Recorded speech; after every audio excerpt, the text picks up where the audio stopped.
Good morning, ladies and gentlemen. This is your captain. I hope you had a... Captain Stefan Rasmussen has been in love with flying all of his life. I got my first idea of flying when I was a young boy. After learning to fly in the Air Force, Rasmussen joined Scandinavian Airlines. He seemed to be the one who really enjoyed his job. On December the 27th, 1991, he's in command of a state-of-the-art DC-9. The flight will take him to the very edge of his abilities, as his engines fail and his plane falls out of the sky. I was in a nightmare. Stockholm, Scandinavian 751, we are crashing into the ground now.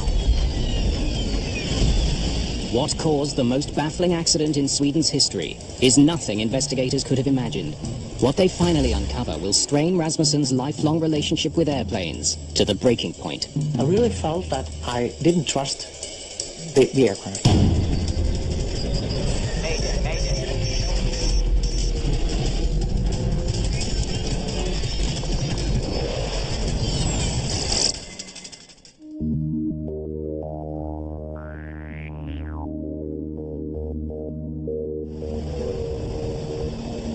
It's 2 days after Christmas. Stockholm Arlanda Airport is a mess of snow, slush and ice.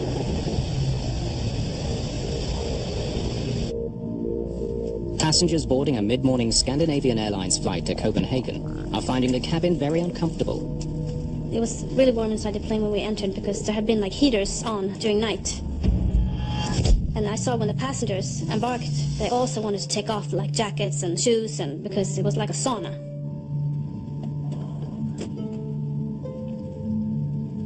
Is it possible to turn the heat down now?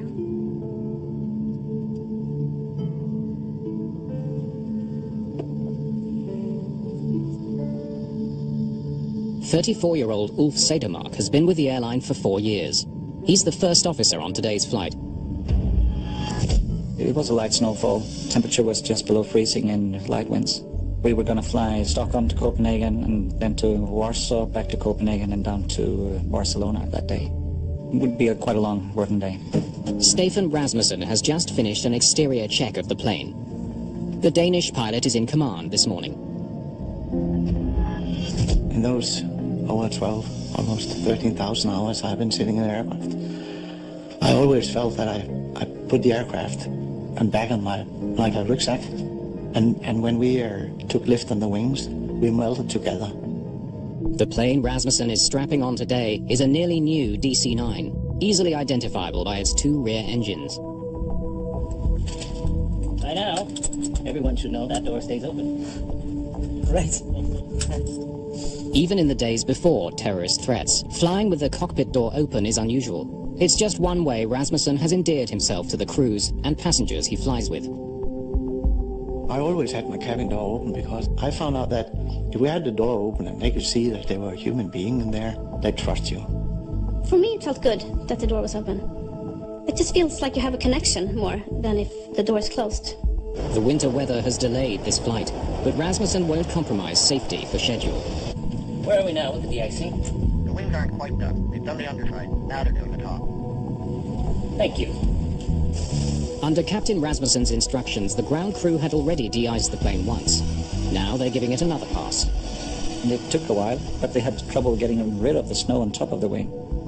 So we were slightly late for our pushback out to our runway. For Captain Per Holmberg, this kind of delay is routine business. He flies DC-9s for the airline. A passenger this morning, he is scheduled to command another flight later that day. Good morning, ladies and gentlemen. This is your captain. I hope you had a good Christmas. We're just getting our wings cleared as we've had a bit of snow overnight. And when that's finished, we're ready for takeoff for some warmer weather. I handpicked the airline's best cabin crew to take care of you today. We all hope you have a nice flight. Finally, Scandinavian Airlines Flight 751 is cleared to proceed. There are build-ups of snow that the crew must avoid on the way to the runway. Would have been nice of them to clear the snow. Well, that would have made it too easy. Approaching holding point, runway 08. Roger, Scandinavian 751. You are cleared for takeoff from runway 08. Spoilers? Armed. Auto brake, takeoff and armed. Runway update performed. Checklist completed. Set power.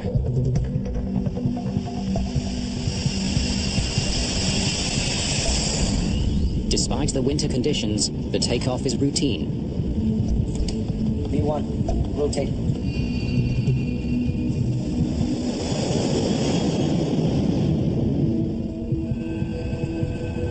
Gear up. Gear up selected. When E03 reached out for the gear, I heard things which was different. Just 25 seconds into the flight, as the plane is climbing, there is a problem. When you hear things that are different from the normally, you get suspicious. There was a really big roar in the aircraft, almost like an explosion. Boom! There was another banging noise. But I just thought, what is that? I had never heard that before. It's obvious the source of the noise is the right engine. Sounds great. I believe it's a compressor stall. I took the right throttle and moved a little back. But there, it really became strange because the engine performance increased when I reduced the throttle. It's like if you're sitting in your car and you're turning your wheel to the left and the car is driving to the right, you get confused.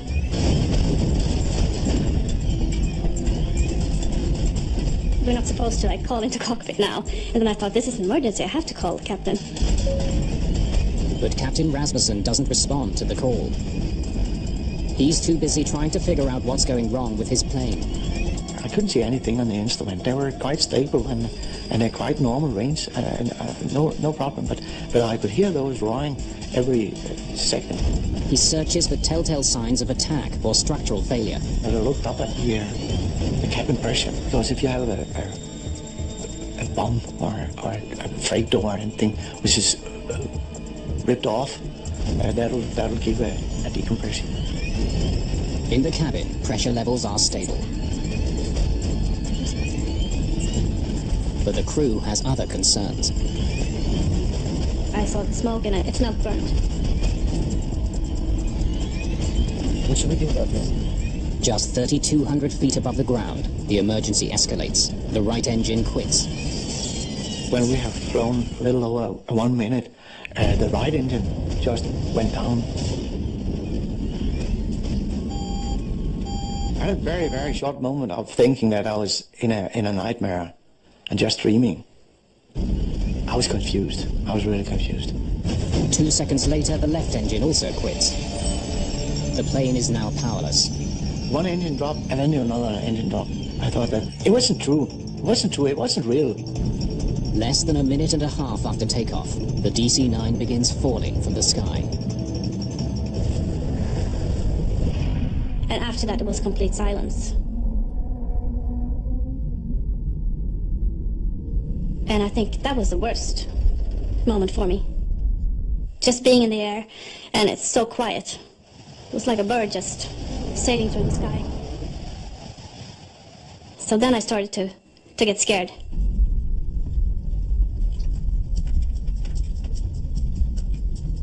Engine relay. As the pilots try to restart their engines, things get even worse. The left engine erupts in flames. I saw the exhaust gas temperature was rising rapidly. The max temperature was around 680 degrees Celsius, and I saw it go above 800. A fire in the engine could spread to the rest of the plane.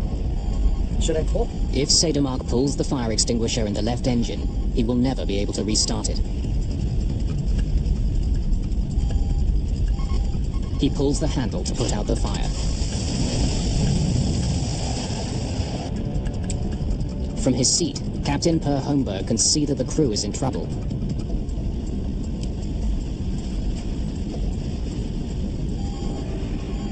Flight 751 is now falling at a rate of 1,200 feet per minute. But air traffic controllers at the Stockholm airport have no idea the plane is in trouble. Arlanda, Stockholm, Scandinavian 751. Good morning, SK 751. Climb to flight level 180. We have problems with our engines, please. We need to go back to to go back to Arlanda. 751, roger. Turn right heading to here. Suddenly the radio goes dead. A result of the failed engines. Only the right engine can provide power, but it's now spinning too slowly to generate electricity for the instruments. Without the engine, you don't have any propulsion, so the only energy you have is your height. With time running out, the pilots of Flight 751 must find a way to restart the right engine, or else crash into the countryside below. Scandinavian Airlines Flight 751 is now falling from the sky at 20 feet per second. How can I help? Captain Per Holmberg, who boarded the flight as a passenger, becomes part of the flight crew.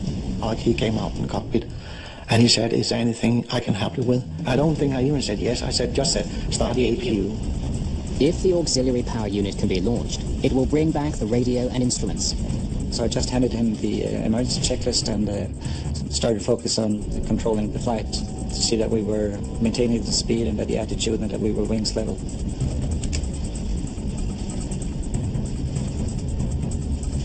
He managed to start the auxiliary power unit, so my flight instruments were supplied from that.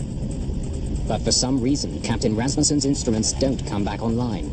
He managed to fly the plane basically by feel. Power is also restored to the cabin, but it's small comfort to passengers who now know they're in extreme danger. Stockholm Air Traffic Control instructs the pilots to return to the airport.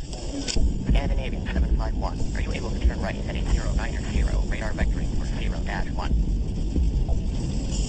But the plane is now just 1,600 feet from the ground. And First Officer Sedermark's attempts to resuscitate it aren't working. Roger, we are maintaining our heading, but we're trying to restart our engines. Making a 180-degree turn back to Stockholm could be catastrophic. I really had the feeling that if I turned the aircraft at that time, we would have stalled. When you're turning back, you are losing a lot of energy. So the most safe thing to do is actually just to go straight, keep your wings level. That means that you will use less energy of your altitude, so you can maintain your speed. You can maintain 2,000 feet. We are not able to maintain 2,000 feet. We are descending. We are at 1,600 feet and descending. Holmberg wants Rasmussen to focus his attention on finding a landing spot. Look straight ahead.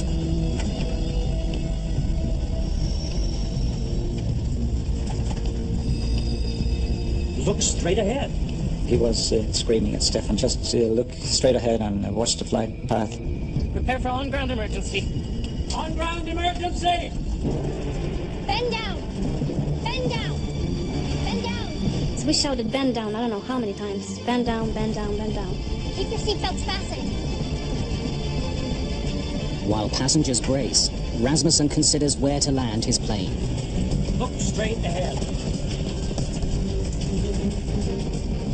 And I had an idea that on the northern direction could bring us out to the Baltic Sea, which was at that time frozen. And that's an excellent runway. But instead, he finds himself gliding powerlessly over a dense forest. I saw that green area and I saw that little light spot in the middle of the forest, but that really looked short. Steer right, steer right.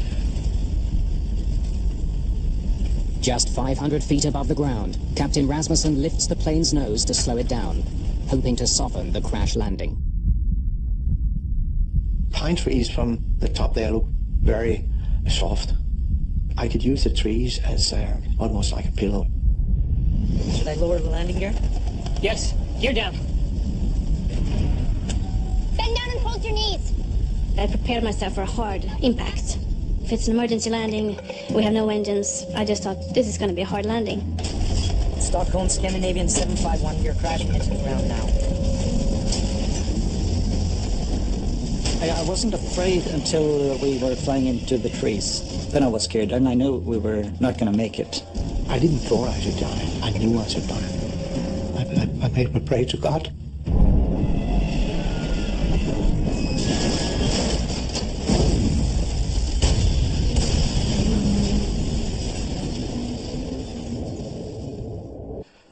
And then, a moment after, We were in a strange world.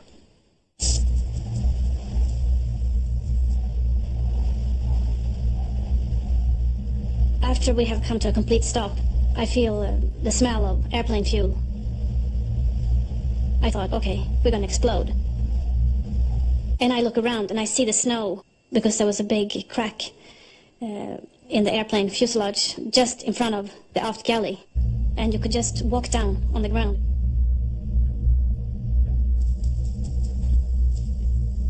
Everything was quiet, and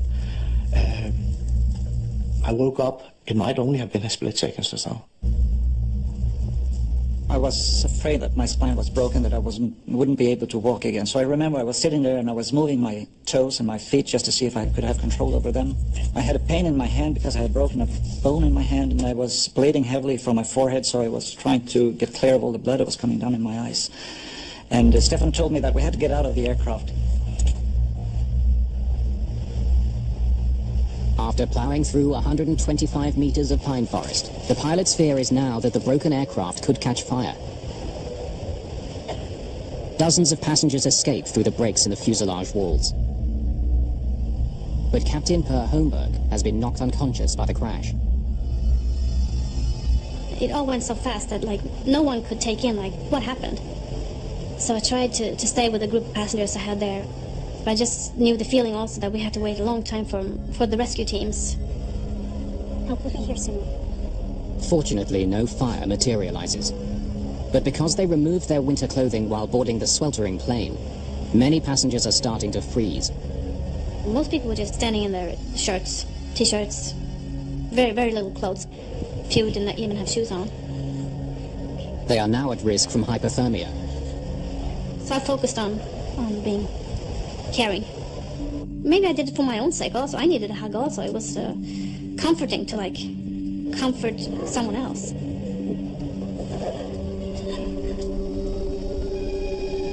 The wreckage of Scandinavian Airlines Flight 751 lies just 15 kilometers northeast of Stockholm Arlanda Airport. The fuselage has broken into 3 pieces. In the chaos of the moment, nobody knows how many people have been killed in the crash. Rescuers arrive within minutes and attend to the freezing survivors.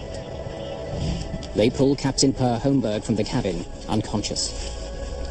He landed on the wall at impact, and he skidded down on the wall to the floor at impact. So he was quite badly damaged. He cut his eyelid, and he also got his collarbone that was broken off, so his shoulder was in front of him.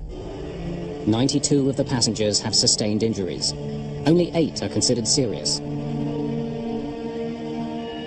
But when the crew conducts a head count, they're stunned to learn that out of the 129 people who boarded Flight 751, not a single one was killed in the crash. Everyone survived. It was like a shock just to take in. Wow, that was a fantastic comment.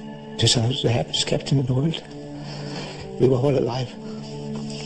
That was a great moment. Reporters break the remarkable story to the world as the Swedish Accident Investigation Board, or SAIB, takes charge of the case. Scandinavian Airlines alerts its own investigators, dispatching Torre Hultgren to head up its team. It's most unusual that the plane crashes in a wooded area and everybody survives. I've never heard of it before. The police kept everybody off the site itself. There was a cordon around the aircraft about 100 meters. We had a complete aircraft, nothing had burned, and we had lots of good data. Henrik Ölander from the SAIB gets to work on the evidence. And we all started to plan the documentation of the accident site, which means photographing all the final approach through the wood, and to take photos of all the parts that were spread all over the place. The 2 black boxes, which record cockpit conversations and store flight data, are recovered immediately. Investigators speak to survivors. Everyone tells a similar story. Would you mind telling me what you saw and heard? Loud booming sounds from the engines moments after the flight began, smoke in the cabin, and finally the entire loss of power and an engine on fire. You have a twin-engine aircraft, and you are really not supposed to lose both engines at the same time. The Pratt & Whitney turbofan engines are sent to a Scandinavian Airlines repair shop for closer examination. Investigators are eager to speak with Captain Rasmussen about the incident. But to their dismay, Scandinavian Airlines takes him to the media first. The first question, what did you think when both engines refused to function? It'll take me an awful long time to tell you all that. The normal case is that the key witnesses, like the crew and so on, should be kept in quarantine until they meet the investigation board. European media celebrate Captain Stefan Rasmussen as a hero for landing the DC-9 without engine power. But investigators consider the possibility that he or his co-pilot had made errors that caused the crisis in the first place. The honor and the glory always rests with the captain, but so does also the mishaps. I knew that being a person where in the spotlight of the press would be a quite different situation. And I said to myself, the only thing you can do now is to give them all their story and then pray that they will find the reason.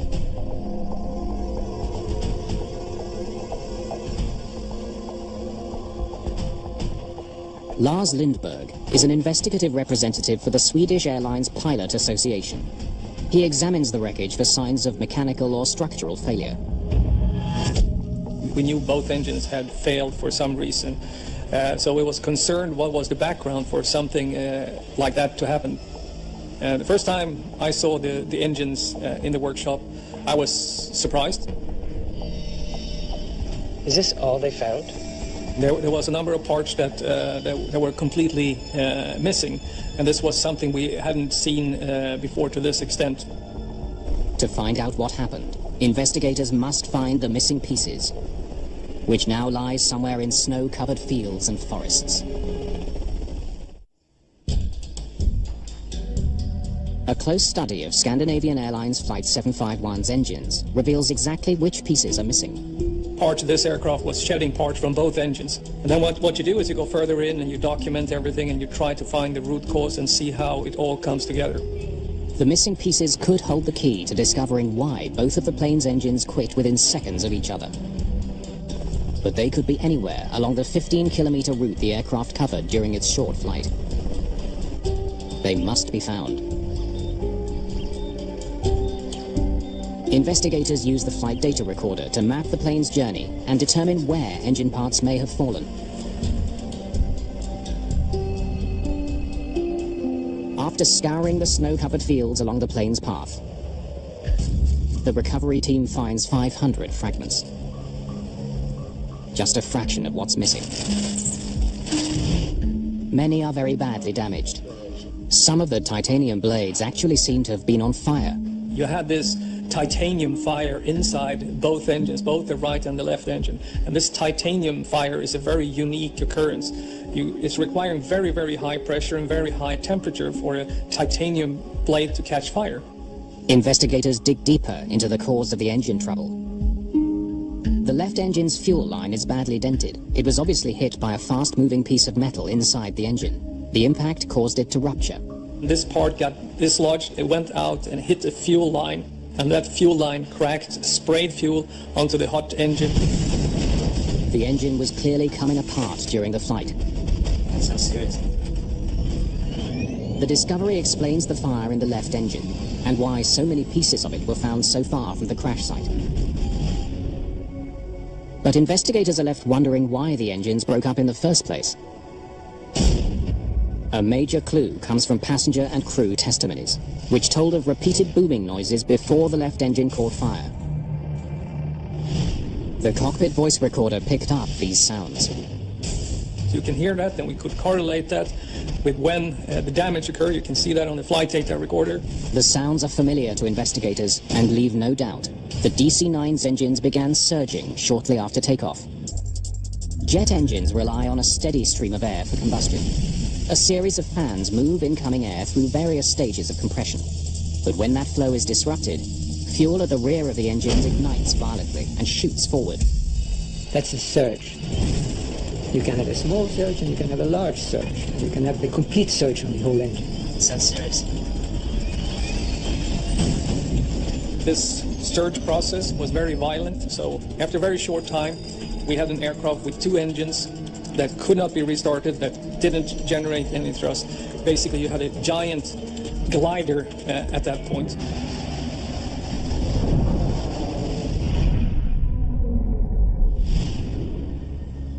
A closer look at the fan blades from the front of the engines explains why they were surging. They're badly dented. The damage would have prevented them from effectively directing air to the rear of the engines. This damage that twisted the fan blade started this process. You got this disturbed air in the fan, you got this rotating fan stall that then triggered this whole breakdown, the compressor surge, and then the whole process that led up to the dual engine failures. But what exactly mangled the blades? There are ways to tell. If it comes from a stone, rubber, ice, and so on, you can see it on the shape of the damage. The ice causes very specific damages. It's sort of like a soft dent. Analysis of dent patterns on the fan blades is conclusive. They were struck by ice.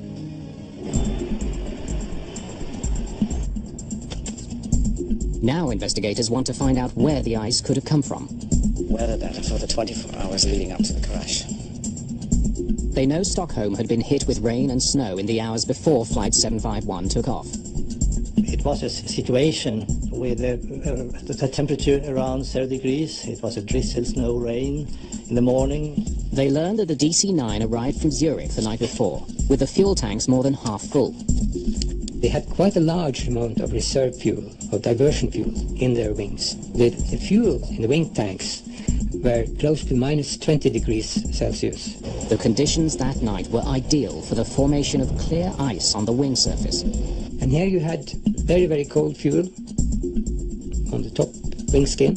And as the temperature dropped during the night, it went to snow and rain, and finally snow. So there was a layer cake. Ice at the bottom, slush, and snow on top. About 10 inches total on top of the wings in the morning. Responsibility for de-icing the plane ultimately falls on the captain. Rasmussen insists he was aware of the overnight build-up. Investigators wonder if the pilot did all he could to ensure his plane was completely free of ice. Rasmussen claims he instructed technicians to de-ice the plane thoroughly. I didn't walk around with the aircraft. It was cold. It was frosty. Noticing that there was still frost on the wings, the head technician ordered a second round of de-icing. I was really convinced that the aircraft was clean. And so was he. Where are we now with the de-icing? The wings aren't quite done. They've done the underside. The cockpit voice recorder backs up Rasmussen's testimony. They've got it good and clean under the wings? Yes. I de-iced the aircraft once, and looked at it and I said, once more. And they de-iced the second time. In fact, a total of 850 litres of fluid was sprayed on the aircraft. But the fluid may have been faulty, not potent enough to melt the thick layer of ice that had accumulated on the wings overnight. Technicians test samples of the fluid used to de-ice Flight 751. They found no discrepancies. There was nothing wrong with any of the fluids used. But when investigators interview the maintenance crew that worked on the plane, they begin wondering if the de-icing team was thorough enough in their efforts. The ground crew insists that after they sprayed the wing, it appeared to be clean. But that appearance was deceptive.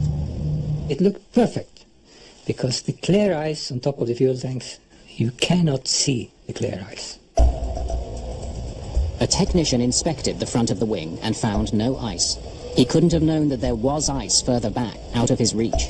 No provisions for stairs or anything that he could use to get up on the wing at the de-icing platform. It looked shiny and nice, couldn't see any ice on it, but still there was maybe an inch of ice on top of the wing when the aircraft took off. As soon as the plane took flight, the ice became a problem.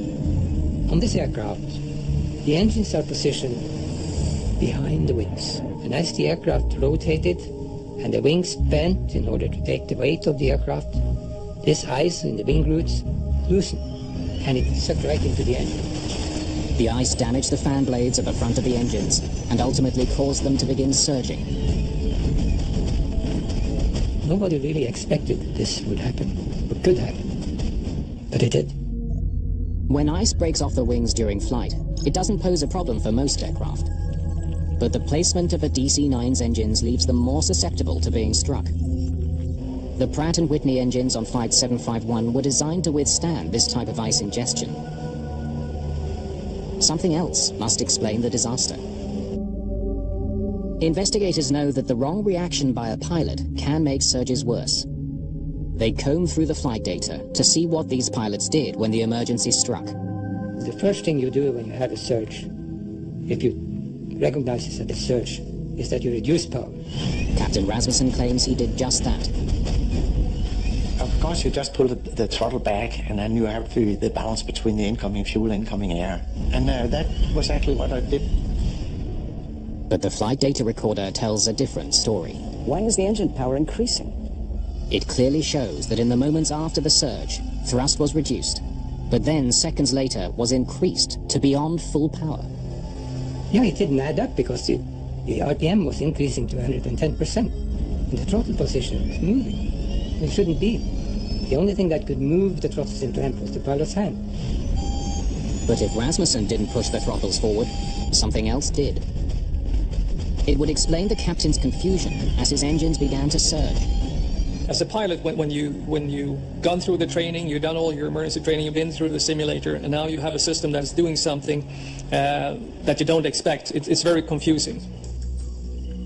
Despite their relentless efforts, investigators can find no possible explanation for the increase in thrust. The frustrating part with the investigation was that we could not figure out why the system did what it did.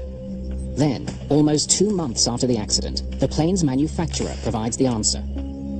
The culprit is something called automatic thrust restoration. It's brand new. It automatically increases the thrust during the climb. Swedish authorities learned that automatic thrust restoration, or ATR, was recently introduced as a safety feature on Scandinavian Airlines planes. It existed because the FAA had discovered some pilots were throttling back considerably while taking off and landing to reduce noise over residential neighborhoods. The ATR was designed to make it impossible for them to throttle back to dangerous levels. So as soon as he powered back, the system kicked in. Investigators learned that when Rasmussen reduced power to clear his engine surge, the system read this as a dangerously low power setting and pushed the throttles forward. The increased thrust made the surging worse until the engines destroyed themselves. The investigation concludes that the pilots had taken the right steps to clear the surge and prevent the catastrophe.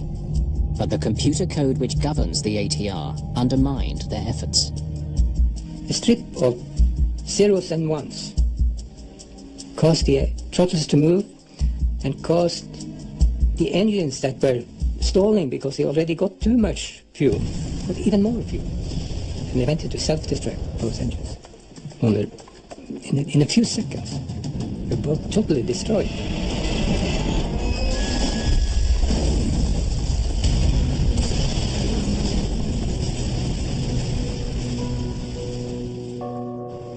The system was so new to Scandinavian Airlines that nobody there had even heard of it.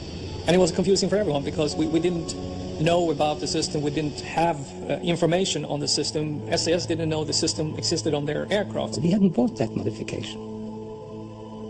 And it was sneaked in via another system. Because he didn't know about the ATR, Rasmussen was unaware that he could only save his plane by switching it off. News that the automatic thrust restoration was responsible for the accident proved both a blessing and a curse for Captain Rasmussen. It eliminated any notion that he had made a mistake. When I got that message, I was really released. It was like winning in a lottery. It was, because I was so happy. Because then I could explain why I was in that total cone of confusion. But the fallout would ultimately destroy a love affair and end a career. On October the 20th, 1993, the Swedish Accident Investigation Board releases its report on the crash of Flight 751. It determines that the actions of Captain Rasmussen and First Officer Sedermark contributed to the safe outcome of this incident. And although investigators question Captain Per Holmberg's decision to enter the cockpit in the first place, they do praise his contribution. This crew flew until they stood still on the ground. They never gave up. They never gave up. They didn't give an inch. The investigators put much of the blame for the accident on Scandinavian Airlines because their procedures for checking for clear ice were inadequate.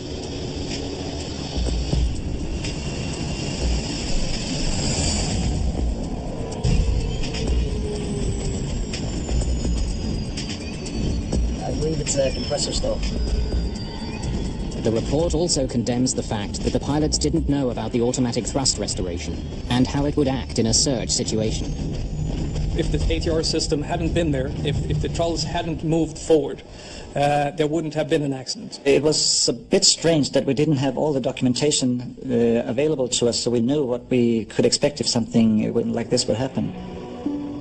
In the wake of the crash, Scandinavian Airlines started training its pilots how to use the ATR system. They also implemented steps to ensure airplanes don't take off with clear ice on the wings.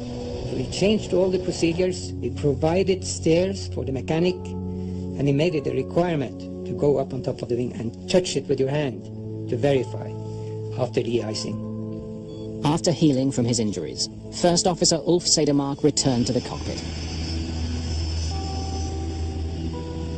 I didn't feel the responsibility that I wouldn't be able to do my job again. Whatever happens, I know that I still can see things for what they are.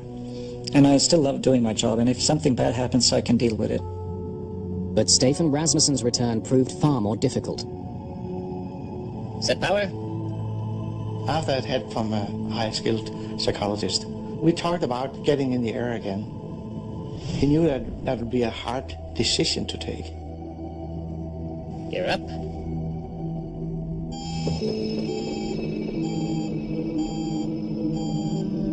Fire drill.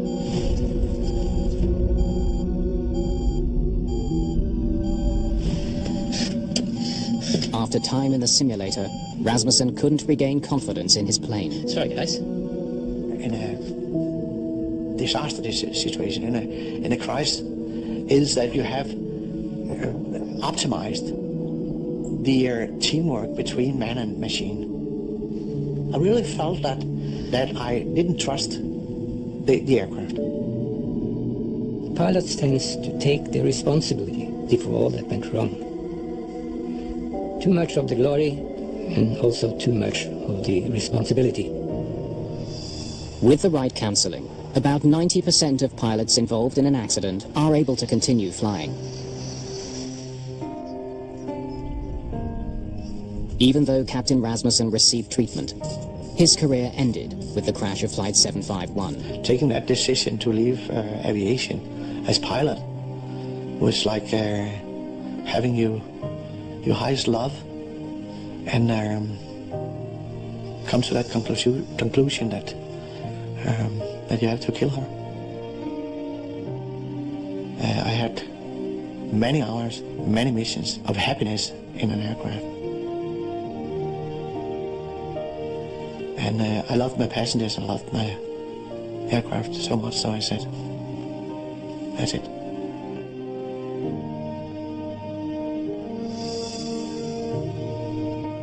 I never regretted, never. And I think I was right.